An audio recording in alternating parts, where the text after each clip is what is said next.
बार शिला प्रभुपाद जी वो एक बार प्रवचन दे रहे थे और प्रवचन के दौरान वो बोल रहे थे कि क्योंकि पाप करने से ये होता है, मतलब कौन सा पाप करने से कौन सा फल भोग किया जाता है।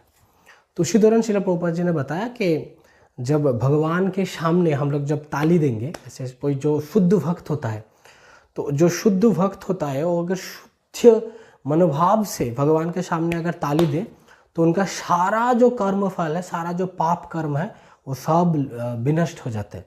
तो उधर पे बैठे थे ब्रह्म तीर्थ प्रभु। तो ब्रह्म तीर्थ प्रभु तो नया नया थे, उनका मोड इंसल्टिंग नहीं था, उनका मोड था पॉजिटिव मोड से ही उन्होंने बताया कि श्रील प्रभुपाद जी मेरा एक प्रश्न मेरा मन में आया है, अगर आप अनुमति दे तो मैं पूछूंगा। तो प्रभुपाद जी बोले यस पूछो। तो बोला प्रभुपाद जी तो आप तो शुद्ध भक्त हैं और आप भी भगवान के सामने ताली देते हैं, तो और आपका तो पूरा जो पाप कर्म होता है, तो पाप कर्म के लिए आपका पूरा जो भगवान के सामने जब ताली देते हैं तो आपका पूरा पाप कर्म खत्म हो जाता है। और आपको जितना दिन हम लोग ऑब्जर्व कर रहे हैं आप इतना ही शुद्ध है कि नई तरह से कोई पाप कर्म करना आपको तो मतलब एटलीस्ट ये इम्पॉसिबल है कि नया पाप आपसे जुड़े, ये इम्पॉसिबल है। तो क्यों आप इतना बीमार पड़ रहे हैं? क्योंकि तो प्रभुपाद जी तब बीमार थे, कुछ ना कुछ बीमारी प्रभुपाद जी को लगता था। तो प्रभुपाद जी ने आँख बंद किया और प्रभुपाद जी ने बोला विनम्र मनोभाव से, नहीं मैं शुद्ध भक्त नहीं हूँ। तो ब्रह्मतीर्थ प्रभु समझ गए कि प्रभुपाद जी मतलब विनम्रता वश मतलब विनम्र होकर ये पूछ रहा है, ये बोल रहे हैं शिला प्रभुपाद जी। तो उन्होंने, क्योंकि उनको आंसर नहीं मिल रहा था ना, तो इसीलिए उन्होंने उसको और तरह से बोला कि प्रभुपाद जी बताइए ना कि आप क्यों बीमार पड़े। आपने तो बोला कि पाप कर्म सब घट जाते हैं, तो आप क्यों इतना बीमार पड़े? आपका जो बीमारी है वो क्या लीला है? मतलब जीसस क्राइस्ट जब क्रूसिफाइड हुआ था तो उस तरह का से आप ये हम लोग देखेंगे।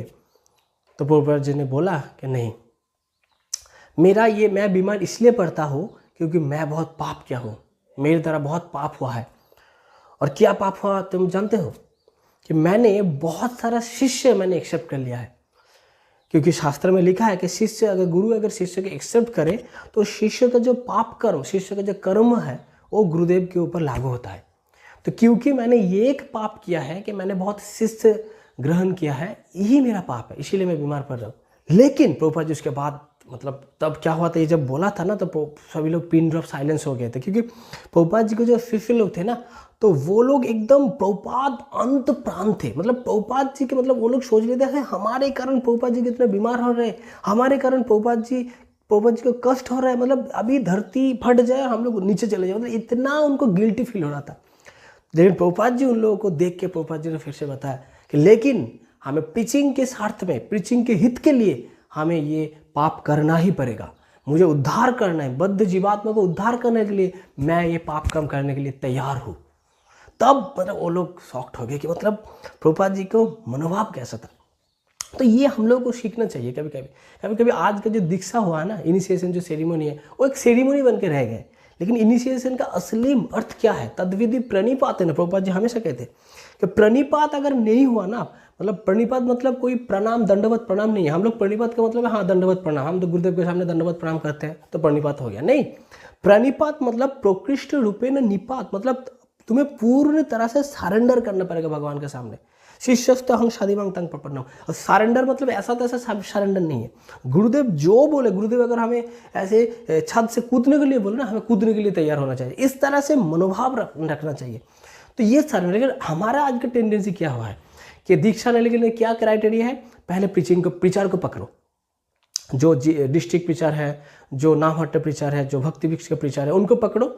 वो अगर अपना दबदबा दिखाएगा और बस उनको पकड़ने से, उनको तुष्ट कर देने से, और कुछ भी चीटिंग वीटिंग करके कुछ भी करके ये मेरा कैंडिडेट है ऐसे करके दीक्षा मिल जाता है। और इसी को आज परंपरा एवं परंपरा प्राप्तम, तो ये जो परंपरा भी ये परंपरा है कि दीक्षा लेना है तो प्रीचर को पकड़ो, ये करो, ये करो।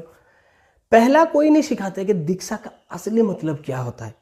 और इसीलिए हम लोग देखते हैं कि गुरुवर्ग हमारे कारण असुस्थ मतलब बीमार होता है, तो हम लोग प्रे करते हैं भगवान से प्लीज़ गुरुदेव को सुस्त कीजिए। लेकिन जिनके कारण गुरुदेव को ये बीमारी हो रहा है, जो हम लोगों को चीटिंग प्रोपेंसिटी की वजह से, इसको हम लोग सुधार नहीं रहे। तो इसीलिए ये हम लोगों को देखना चाहिए कि initiation is not just a ceremony, it's a responsibility. ये हमें देखना चाहिए।